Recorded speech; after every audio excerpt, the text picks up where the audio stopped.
Do you want to reach an 800 rating? In this video, I will show you 6 core board vision exercises that can take you from a complete beginner to around 800 in rating. The last one builds the foundation that you need in order to keep improving well beyond that. I think the most efficient way for you to learn chess is to make sure you start from the very beginning and you build a good foundation. One of the most basic skills in chess is knowing how the coordinates and the notation work. That's kind of like the most basic building block you will need to use in order to understand everything else. So let's start with coordinates. For this exercise, what we want to do is we want to be able to locate a coordinate on the board, and if we get it right, then we can move on to the next one, and so on. Let me give you a quick introduction as to how this works. So here you can click settings, then you can go to show coordinates. Let's close this, and here you can see the letters, right? So here we have A, B, C. In this case, it says D. That's the D file. And then here we have 1, 2, 3, 4, 5. These are called ranks. So here we have the 5th rank. And the intersection is this square. So that must be the correct answer. So let's just click it. D5, that was correct. Then we say F7, that's correct. And then we continue. We can say B8, E2, F8, G4, C3, E7.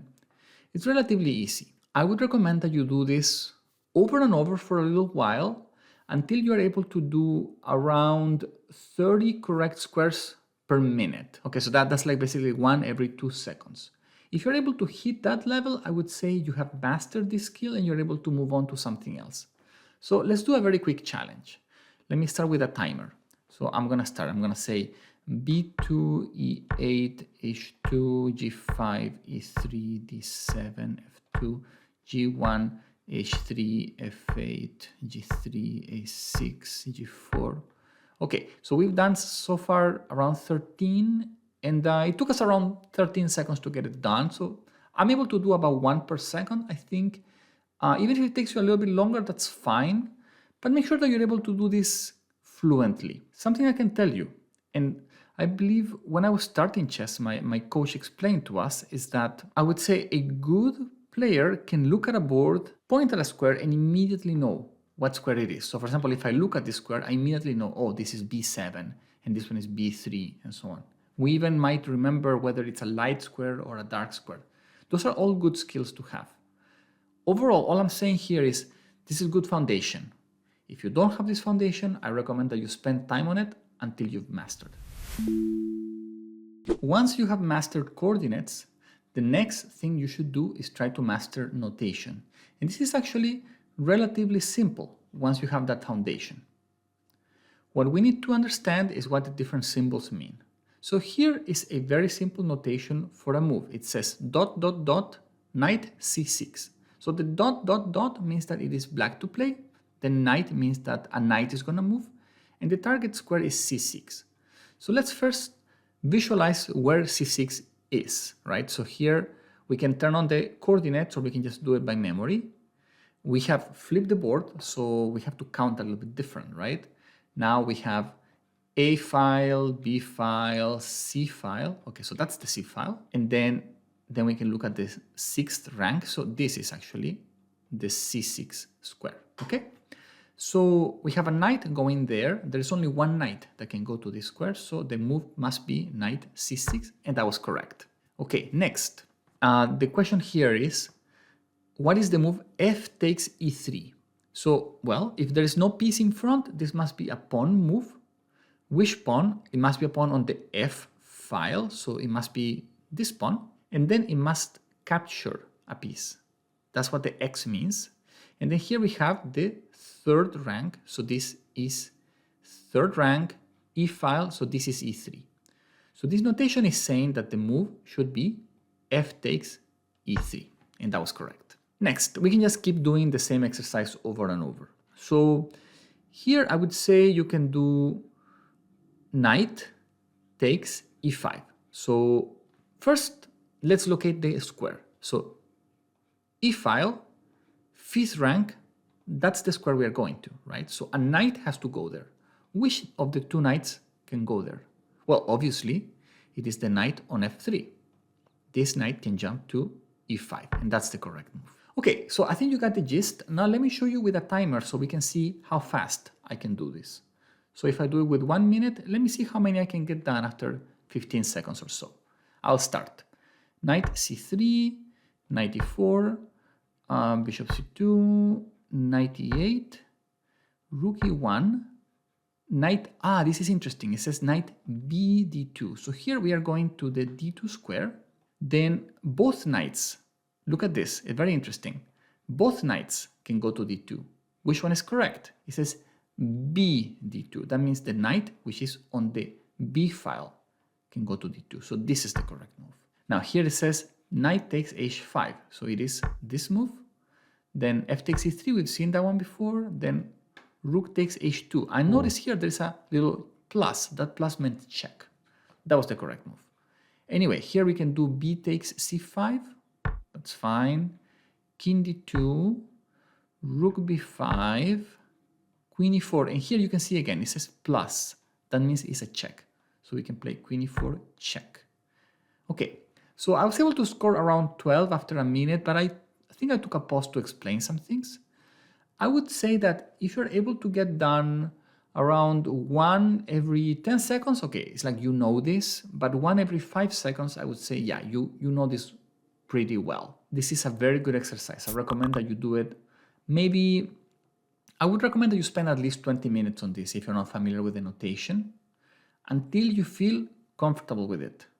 Why? Because if you don't understand notation, almost everything else will be difficult, right? So notation is the foundational bit of information that you need in order to master everything else, in order to be able to receive instructions and be able to understand what people are saying, okay? And something that you will notice as you get into a higher and higher level is that players of a high level can even say moves out loud and understand them and kind of visualize everything in their head. So if you don't even know the notation, it will be very hard for you to follow along. We are done with the first row of exercises. These were coordinates and notation. That's a basic foundation for you to understand what the coordinates of the board are and how we express moves. Next, let's practice a little bit the movement of different pieces. And there is 2 very famous challenges which are a lot of fun. One of them involves queen and the other one involves the knight. Let's start with queens and see how this goes. So for the queens challenge, the task is for you to place 8 queens on the board without them attacking one another. And I will try to show you first why this is not as easy as it might seem. So let's start with 1 queen. I'm going to put it in the corner. Now you will notice that if I just put a queen, let's say right here, it doesn't work, you see? Because these 2 queens are already attacking one another, right? So that already doesn't work. So I'm going to put the next queen here. And here we can already start paying attention which squares are not available. So for example, this queen already takes away this file and the first rank and this whole diagonal. All of those squares became unavailable.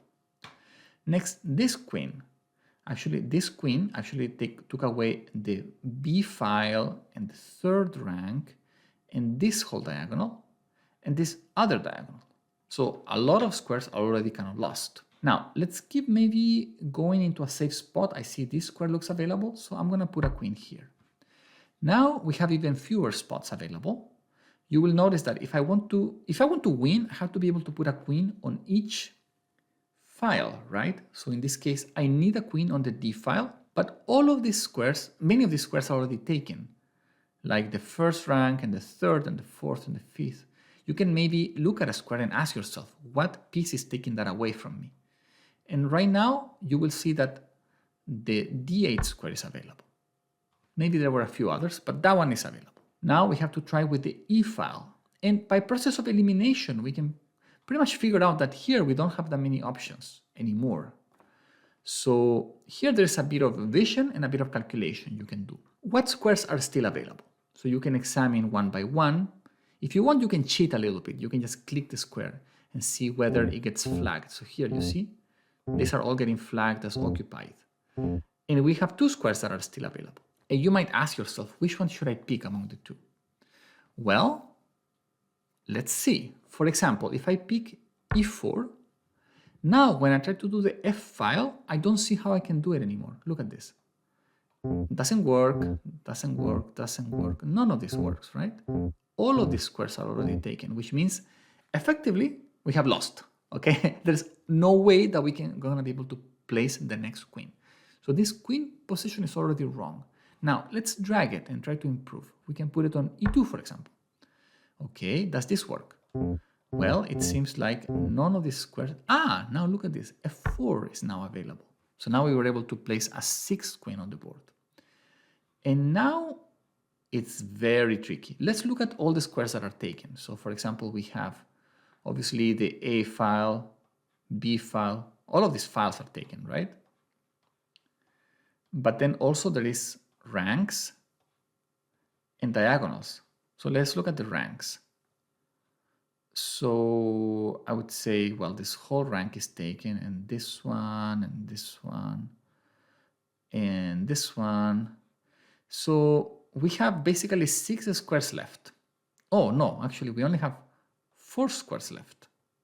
You see? Because this rank is also taken. So at this point, well, maybe we can place a queen on g6, and that's about it. There's no squares we can even try on the H file. So we almost made it there, but we have lost, okay? I would recommend that you try this exercise over and over, and maybe you can pause the video for a little bit, but I do want to show you a solution in case you're wondering. It's actually, this exercise I think is very doable just by trial and error, okay? So if you don't want to see the solution, or if you want to find a different solution, I would definitely encourage you to try. I can tell you that when I was young, I was able to solve this when I was starting chess after around 30 minutes of trial and error. Here's a solution. We can start with a queen on a2, and then I'm doing it this way because I want to put the queens a knight move away. You see, so it's almost like there's a knight traveling from one to the other, right? The reason we do it this way is because by doing it this way, we are minimizing the number of diagonals that we are taking away, right? So we are basically avoiding invading the other side of the board. So you see, we still have like this kind of section of the board which is still available. And next, I'm going to have to follow the same logic here, but I can't do it all the way. So I can do maybe queen e3 and queen f1. Almost by process of elimination, there weren't many options. You see, these queens, again, are a knight move away. And finally, I can put a queen on g7, and you can tell that there is really only one square left, is h5. And here we have one, okay? Now, I recommend that you try this over and over. Eventually, you will be able to make it. There is many solutions. Some of them are just rotations of one another. Some of them are original solutions. Either way, it's a good exercise for you to visualize where queens are attacking one another and to see the long range that these pieces have. This next exercise is my favorite of all time. If you saw one of my previous videos, I mentioned how when I was in school, our teacher challenged us to do this exercise, and one of my classmates lied to me and told me that we could win a TV if we could bring a solution for this exercise, which I thought was true.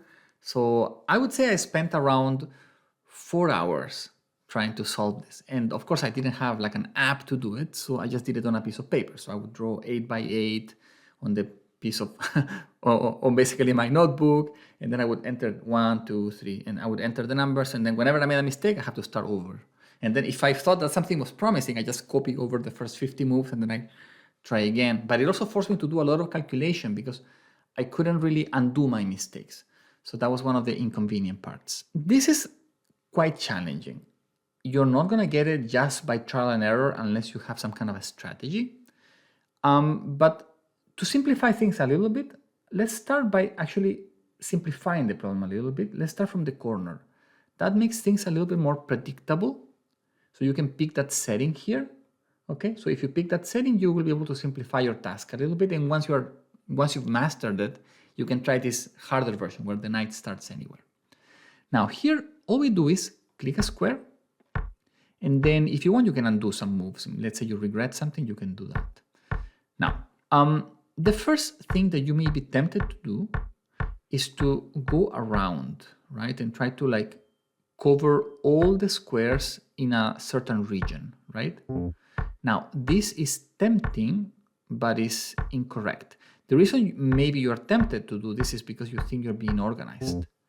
But the reality is that when you do it this way, you're very easily going to leave squares behind. Like here, for example, we left the square on G1. We're not going to be able to revisit this one. But anyway, I mean, we can keep going.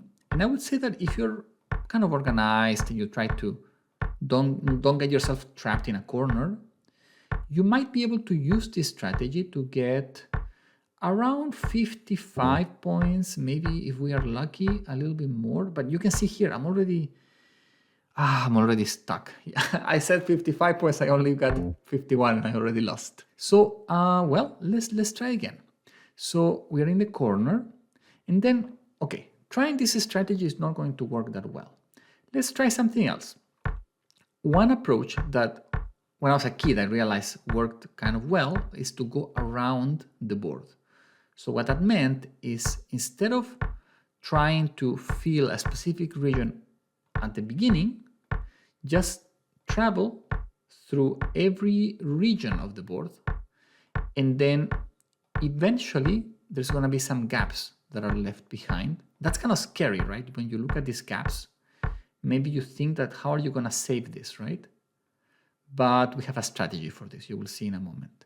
So you see, I already have 43 and I haven't lost yet. Now here I have a dangerous square. If I don't visit this now, I will not be able to do it later. So I have to visit now. Here I made it out. That's good. Now you see here, I already didn't plan that well. This square was kind of left behind. And the only way that I'm going to be able to win is if I visit this square last. Now here we also have some squares at risk. Here's one, for example. So I'll try to save it in this way. And then I made it out. So I managed to kind of survive here. Now I have another square which is kind of in the corner, some kind of a risky region. How can I save that one? Well, if I go to that one, I can't escape anymore. You see, I have many squares. You see this square. If I visit that, I don't have any exit. Same goes for this one. Same goes for this one. So I already lost. Right? That's pretty clear. But maybe I can get a decent score. Here's one approach. I can go here, there, there, there, there, there, there, there. That's not bad. Okay, so what did I do? I already forgot. I think it was here, there. Okay, so that's like, I think I said something and then I did something else. Okay, either way, I managed to get 59 points out of 64. That's a reasonable score. As you can probably imagine, this problem is kind of like a math problem in some ways. It's most like a graph theory problem where what you're really trying to do is kind of travel through the edges of a graph in a way that you're kind of planning ahead so that whenever you go to a square, there is a way to exit the square and you're able to kind of travel through everything. And there's many known solutions. I would say all solutions are known at this point. Many of them are like reflections of one another and so on. I just want to show you one that I have memorized. And let me actually do it with a timer so you can see how fast you can do it if you know it well. So we can get started. And by the way, before I start a timer, I will tell you something interesting about this solution is that you can start and end in the same spot. So basically what that means is that because you know this full loop, you could really start from any square on the board and you could still win. So let me show you. So we get started with C2, okay, and basically I'm just going around the board, but I'm returning first. And maybe one way that you can try to remember this, or that at least I remember this, is that I try to keep as tight as possible close to the edge of the board. Okay. Now, whenever I go to a corner, I have to make sure that I revisit, and I definitely try not to leave any gaps behind. And at this point, I'm basically done, right? I just have this little bit of space and I can do it in just one motion by following basically forced moves, right? I have no choice and I'm done. I got it done in 35 seconds. Probably do it a little bit faster if I wasn't talking. Now, let's make a more honest challenge. So now I'm not gonna start from the corner. And I'm just going to do my best. I just want to show you. If I wanted to do the best here, I would probably try to stick to the corner as much as possible or to the edge of the board so that I'm able to occupy these squares and I don't leave something without realizing. So anyway, let's keep going.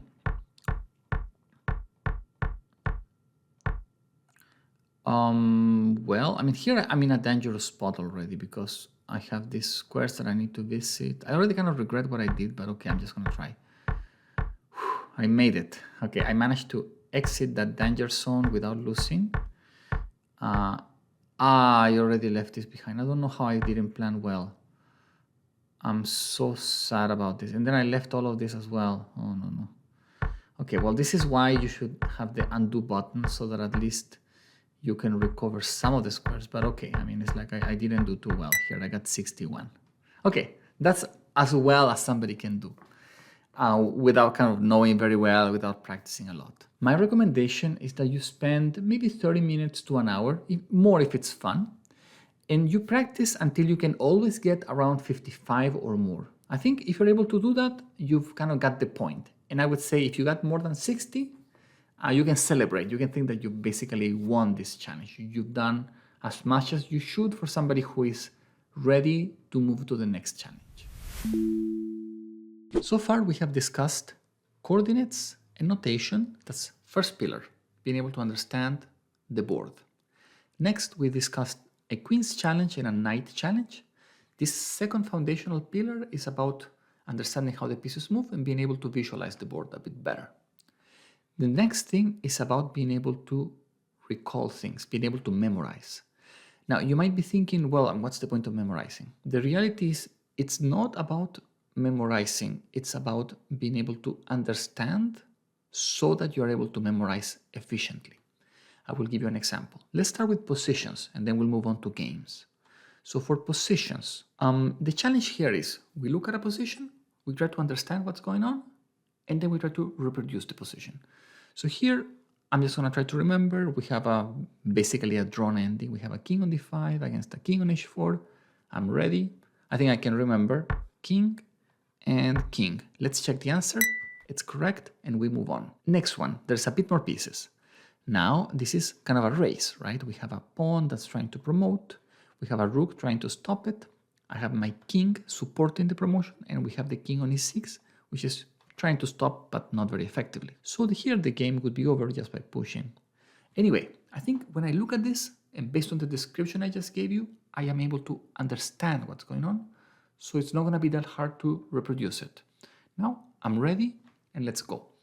I'm going to say, okay, king on g7, there was a king on e6, there was a rook on h1, pawn on h7, this is a draw. Let's check the answer. Correct. Let's go on with the next one. So here we have a rook ending, right? What do we have? We have a rook on each side, pawn trying to advance, pawn trying to advance. Black is kind of winning. I can also notice another little factor. Black's king is in check, right? And then white's king is like struggling to contribute, right? It's not really helping on the queen side that much. Okay, this is a bit more difficult, but I think I'm ready. So I'm gonna click this button and then I'm gonna try to reproduce. So, well, first of all, there was a check. So that helps me remember these two pieces. I remember that white's king wasn't helping much. It was on f2. I remember there was a pawn trying to promote. I remember that white had a pawn as well. And I remember that black had a rook that was trying to stop this pawn. This is it. This position tells the full story. So I'm ready to check my answer and I'm confident that this is correct. Okay, another rook ending. So we have more and more pieces. You see, this is getting more and more challenging. But how do we tell a story with this position? With this position, so we have, well, white has pawns that are doubled. The king is right in front, so can stop them. We have a pawn on b3. This pawn is way more promising, right? Then we have a rook on the 4th rank, a little bit of attacking, a little bit of kind of a supporting the queen side, playing on both sides. Black has a rook on c2. It's very near the pawn, but not in the same file. And finally, we have a pawn on f7, which is hoping to advance, but probably will not be able to do it very easily. Okay, I'm ready. Let's go. So sometimes when you have more pieces, it becomes a little bit easier to be able to reproduce a position by placing the pawns first. So remember I had my pawns here, and I had a pawn on b3, which was trying to advance. Then I remember that this king was in front of the pawns, remember? And I remember that the rook on g4 was cutting off the king. Then I remember there was a pawn on f7, there was a king on b6, and there was a rook on c2, kind of like protecting this file, ready to check. So there we are. Now, next one. Okay, Here it's becoming more of a full-formed game, right? So what do we have here? We have 3 pawns. This looks like a normal kind of a... The king was probably castled on the king side. This is kind of a very standard king side position. Then we have a knight and a rook and a king, everything kind of very tightly together. Then we have a queen, which is kind of pinning the knight, but unable to enter, as you can probably tell. And then finally, black has a very typical king side with a king on f7, pawn on g7, pawn on h6. I think this tells a full story, and when I look at this, I immediately think this is going to be a draw. Anyway, let's see if we're able to reproduce this. So this is not difficult, because I remember that all of white's pieces were protecting one another. So this is quite easy to remember. Next, we had a queen on c5, which was creating this pin. Then finally, I had a very normal king side. King on f7, pawn on g7, pawn on h6. This is the exact position we just saw. Check the answer and it's correct. Okay, it's getting more difficult. Let me just do this in a quick snapshot just so I show you how I would actually do it if I wasn't trying to explain it. And believe it or not, suddenly I'm kind of struggling.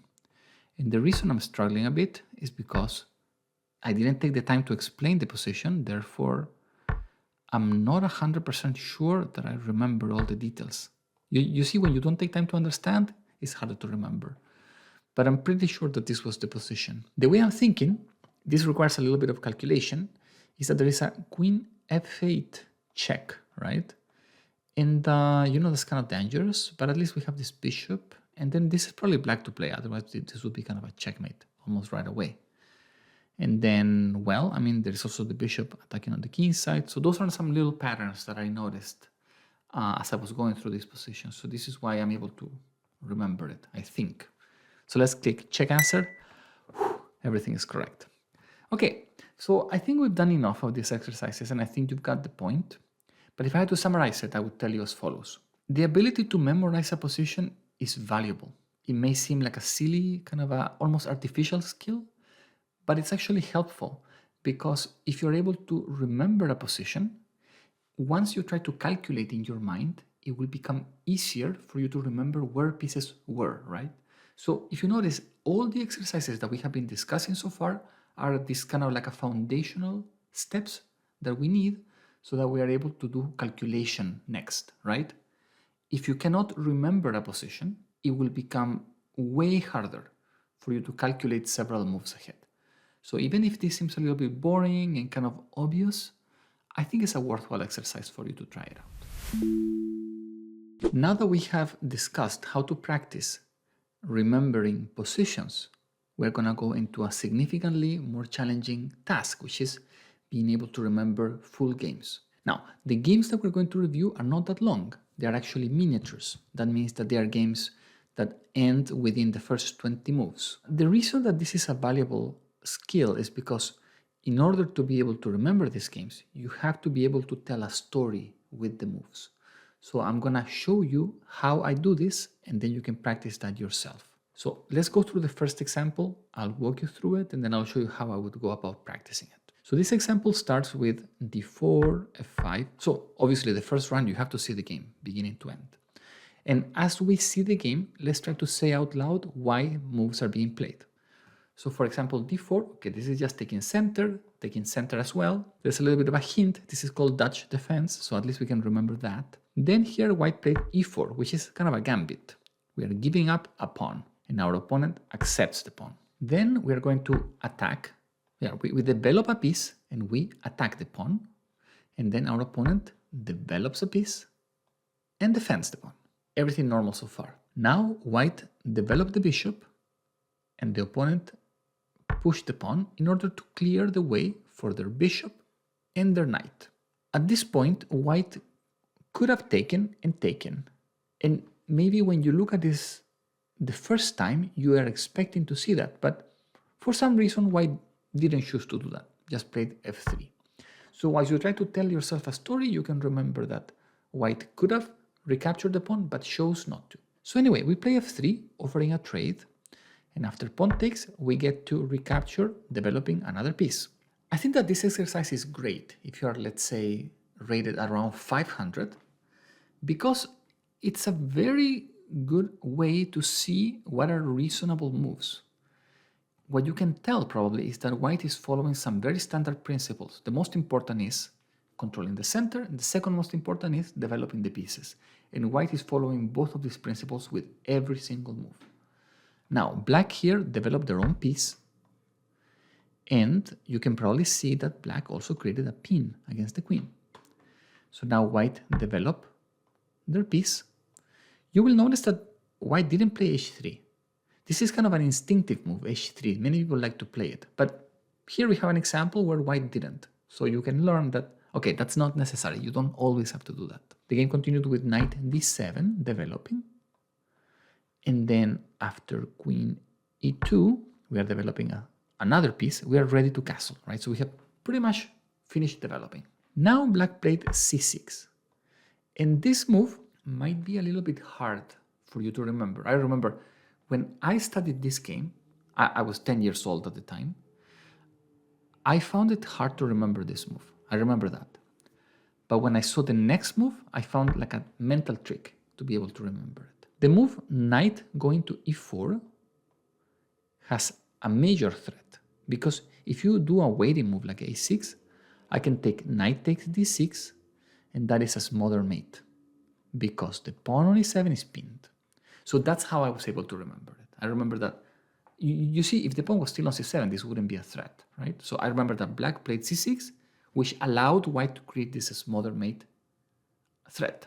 So now black played knight takes e4, eliminating the threat. And now white recaptured. Makes sense, right? We recapture, pushing our queen forward. Then, at this point, there is a threat, very obvious threat against the bishop. And I think here black saw that threat, but didn't see an even deeper threat. Because black here just took the knight on f3, looks like a very natural move. But now the game was over with a checkmate in 2. And the checkmate in 2 is check. We are offering up our entire queen, but when our opponent takes, then we can take bishop takes g6, and that is a checkmate. Okay, so now we have this full game, we have this whole story, and then the challenge would be for you to practice. So you hit the practice button, and then you try to reproduce what you've just seen. I know that at first it may seem a little bit difficult, but if you do this over and over, eventually you will be able to remember the whole story, and the moves will just come natural.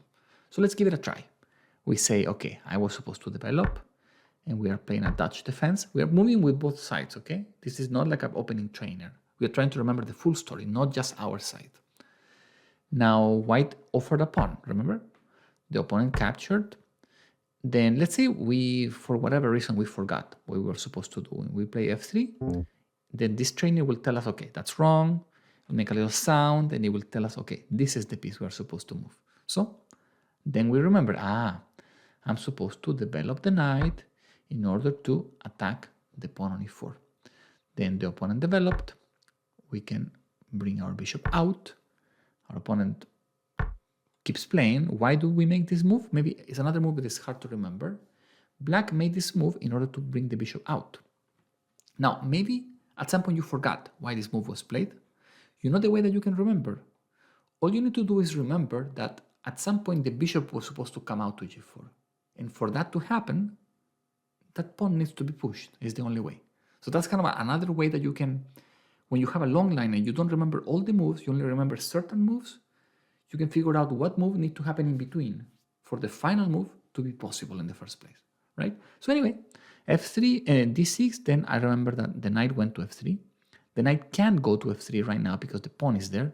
So then I remember, I'm supposed to play f3, giving up the pawn. Then the opponent takes, I take. Then this, I remember that at some point black took. And then I also remember that at some point the knight went there. So you have to ask yourself, which one should happen first? So for example, let's say you made a mistake. And by the way, I should tell you something.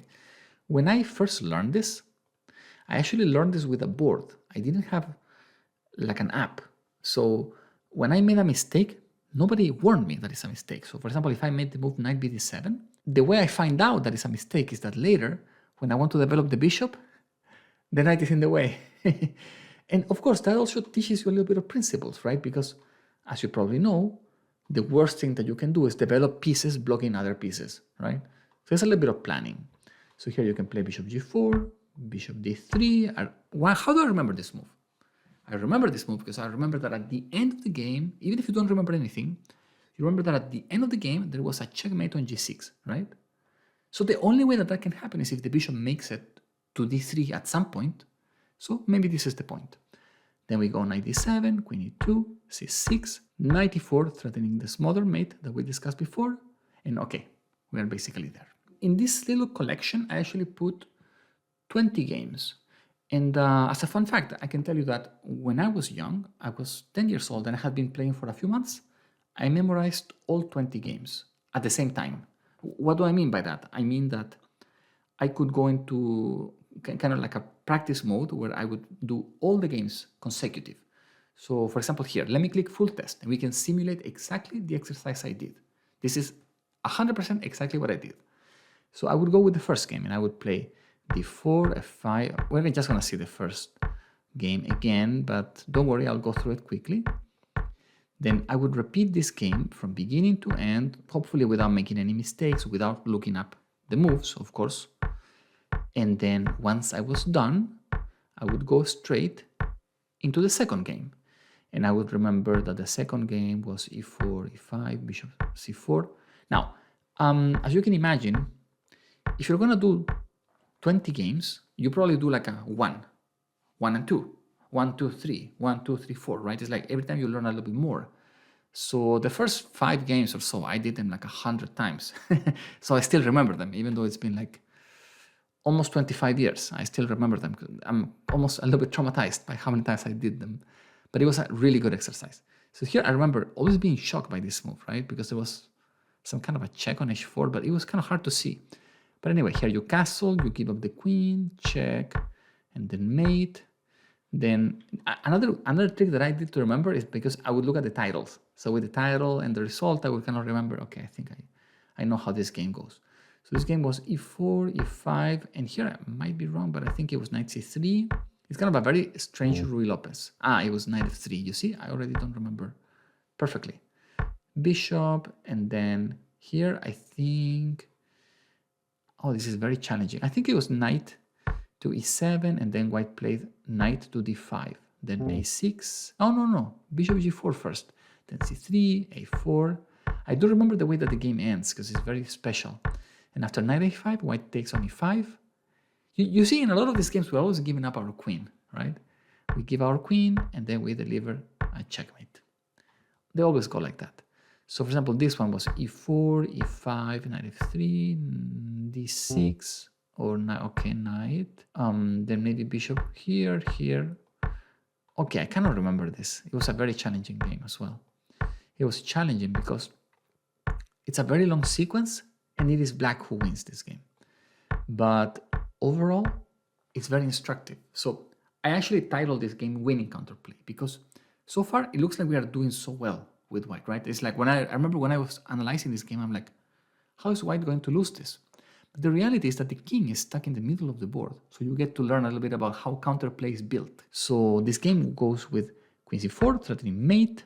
And another thing that you can do in order to remember these games effectively is if you can keep track of the threats that are being made, that's like half of the job, right? Because if you can see threat, defense, threat, defense, threat, defense, then you learn how to memorize as well as what is the typical mechanic of a chess game. Because in almost every game, half of the moves are threats and half of the moves are just trying to stop your opponent's threats, right? So anyway, queen c4 threatening mate, I play f3 to block it. And then here black play this weird move, bishop takes, and knight d4. And of course, if I take, then there's going to be a queen takes c1, and there's going to be queen takes the rook. So that looks scary. So here white played a very funny move, d3, to force this queen out of this line. So then queen takes and pawn takes. And I remember looking at this and thinking, wow, it's like white has completely tricked their opponent, right? It's like black tried to do some kind of a counterattack and it just failed completely. But now black has this very memorable idea. Bishop e7. Bishop e7 does two things. One is it attacks the queen. And two is that after the queen moves, we were actually threatening mate in one.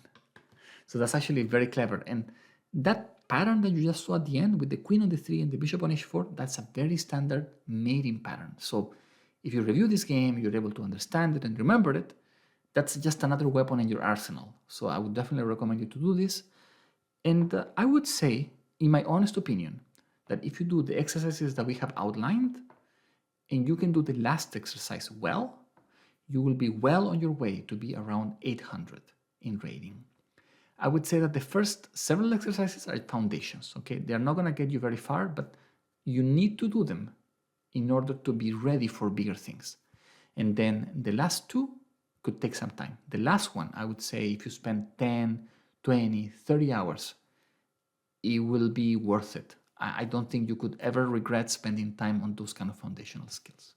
Thanks for watching. This channel is all about helping you learn and grow at chess. Hit like, subscribe, and join our Discord. It's full of learners just like you who are discussing openings, puzzles, and new video ideas.